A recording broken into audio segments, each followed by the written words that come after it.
হঠাৎ রহস্যজনকভাবে নিখোঁজ স্ত্রী, গতকাল রাত থেকে হন্যে হয়ে খুঁজছে স্বামী। ঘটনাটি শীতলকুচির গোলেরাওহাটি গ্রাম পঞ্চায়েতের অন্তর্গত ঠাকুরপাড়া এলাকার। জানা যায়, গতকাল সকালবেলা স্বামী স্ত্রীর মধ্যে বচসা হয়। রাত্রেবেলা শৌচকর্ম করার কথা বলে বাড়ি থেকে বেরিয়ে রহস্যজনকভাবে নিখোঁজ হয়ে যান গৃহবধূ। এরপর গতকাল রাত থেকে স্ত্রীকে খুঁজে বেড়াচ্ছেন স্বামী। ঘটনার 24 ঘন্টা পেরিয়ে গেলেও কোনো সন্ধান না মেলায় অবশেষে শীতলকুচি থানার দ্বারস্থ হলেন নিখোঁজ গৃহবধূর স্বামী শহীদুল মিয়া। শহীদুল মিয়া জানান, গতকাল স্বামী স্ত্রী দুজনের মধ্যে একটু কথা কাটাকাটি হয়েছিল। এরপর দিন গড়িয়ে রাত্রিবেলা 8টার দিকে শৌচকর্ম করতে যায় ওই গৃহবধূ। এরপর দীর্ঘক্ষণ পেরিয়ে গেলেও বাড়িতে না ফেরায় শৌচালয় গিয়ে দেখেন সেখানে নেই গৃহবধূ। এরপর বিভিন্ন জায়গায় খোঁজখবর করে ওই ব্যক্তি, তবে এখনো পর্যন্ত গৃহবধূর সন্ধান মেলেনি। এ বিষয়ে আজ শীতলকুচি থানার গৃহবধূর স্বামী একটি লিখিত অভিযোগ দায়ের করেছে। যদি কোনো সহৃদয় ব্যক্তি ওই বধূকে দেখে থাকেন তাহলে নিচের দেওয়া নাম্বার 9339598914 অথবা 8016064550 এই নম্বরে যোগাযোগ করবেন।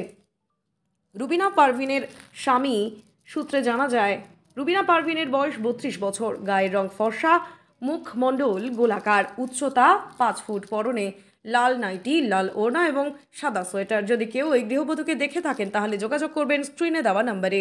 ধন্যবাদ। আপনার স্ত্রী কতদিন থেকে নিখোঁজ? কালকে রাত 8টায়। কালকে রাত্রি 8টায় কি বাড়ি থেকে বের হয়ে যায়? কালকে রাত্রি 8টায় বাড়ি থেকেই বাইরে হয়ে যায়। আমি বলতে পারি না, আমার ছেলে বলতে পারে। বাথরুম গেছিলো, বাথরুম থেকে ও ছেলেকে বলছে, তাহলে বাবা তুমি বাড়ি যাও, আমি বাথরুম সারে বাড়ি যাব। তো ছেলে বাড়িতে এসছে, বাড়িতে আসিয়া 7 মিনিট 8 মিনিট পরে ছেলে বাথরুম গেছে, যা দেখে বাথরুমেতে বাল্টি পড়ে আছে, এবার মা নাই। হ্যাঁ, আর সকালবেলায় ওই খেতি কামাই করে গেছিল, তা মানে তাঙ্কু বাড়ির কামাই করে গেছি। তাঙ্কু বাড়ির আমি গেছি 5টাতে, গিয়ে গেছে 8টাতে আর কি, 7টা 8টাতে গেছি। তা মুই বলুন তাহলে এত বেলা আসলেন, তা কাজলা করে লিখবি না বাড়ির কামাই? আমার কি মাছি এসে খাওয়ার? আমার না 3টে 4টে লোক, মাও ভাই। হ্যাঁ, আমার বর্তমান সুখের সংসার, 2টে বেটা, একটা বেটিটারও বিয়ে হয়ে গেছে। হ্যাঁ, যত কর্ম অত আমার হইবে, তখন তো হ্যাসকারি করেন কে? আকাশ আছে ঠিক, এই সময় তাঙ্কুলিয়া কাটি দেই, দিয়ে এখানে আমার ঘর করে চায়নাখানা গাড়ি দিই তাড়াতাড়ি, তাই আমার আবারটা ভালো হইবে। তারপরে এদিকে আমি টোটো গাড়িটা চালে আর সংসার করি, চালে খড় পামো, বাড়ির যেটা থাকবে ওটা জমাই থেকে দিবি। গিয়ে ডালিটা আছড়ে ফেলে এলা কয় কি তোর বাড়ির সংসার আমি না করো। হ্যাঁ, মুখের ভাষা একটু খারাপ করছে, তখন হাতটা ধরিয়ে বাড়ি মুখে ফেলে দিল, যাও বাড়ি যাও। তখন বাড়িতে এসছে, বাড়িতে আসিয়ে ছেলে ভাই বাড়ি এসলাম, বাড়ি এসিয়ে তাদের ঠিক আছে রান্নাবাতি করো, রান্না টান্না করিয়ে সবাই ছেলে মেয়ে আর কি সবাই মিলি মাটা সবাই খাইনো দেয়া। ছেলেটার মুই গেল তাঙ্কুবান্দির আসনো, বিয়োগ করে তুই যাস না? তাহলে মুই জানি না। ঠিক আছে, না যাই নাই, শরীর অসুবিধা থাকতেও পারে।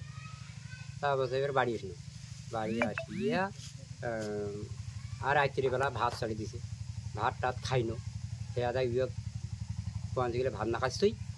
তখন এলা কয় কিরে আমি ভাত খাইনি না। হ্যাঁ, ভাত খাইনি না, তাহলে কী করবো? তুই খা একটা মুখ। তখন বলে না আমি ভাত খাইনি না খেয়া সতিল। তারপরে মোর তো পরিশ্রমের শরীর, সতী আসুন নিন্দ হচ্ছে, ওই কোমবেলা উঠি যে চলে গেছে, তুই আর কর পাং না। আপনি কখন টের পেলেন যে এই ছেলে যখন গেছে বাথরুম গেছে 8টার দিকে। হ্যাঁ, ওই ছেলেটা ওখানে বাথরুম জায়গায় ডাকাইছে, বলে মা বাথরুমেতে আসো? বলে হ্যাঁ আসি, তুমি যে শতো মুই যাংচল আর কি, যাংচল। তা ছেলেটা আসি শুচ্ছে, শুতিয়ে মুখও আর কয় নাই, ছেলে আসি মুখ কয় নাই। তারপরে ছেলে এলা কয় যে মা বাথরুম গেছি আসবি এলা। তা ছেলেটা এলা কয় গেলে অনেকখানে হয়ে গেলো, কী ব্যাপার? তারপর ছেলে যা দেখে বাথরুমও নাই, বাল্টিটা পড়ি আছে, তুই আর মা নাই। তখন ওই ছেলে এসে মুখ করে গেলে বাবা মাও তো নাই। তখন কয়টা বাজে? এখন মোটামুটি 8টায় 15। মানে 8টার সময়ের ঘটনা, 8টা 15 আপনি শুনলেন? হ্যাঁ। তারপর কি খোঁজাখুঁজি করলেন? এই টোটো গাড়িটা নিয়ে ডাইরেক্ট গাড়ি এই গ্রামের রাস্তা যা আছে সব দিকে খোঁজাখুঁজি করলাম। শীতলকুচিতে জিয়া হানে চৌপতিতে জিয়া দেখি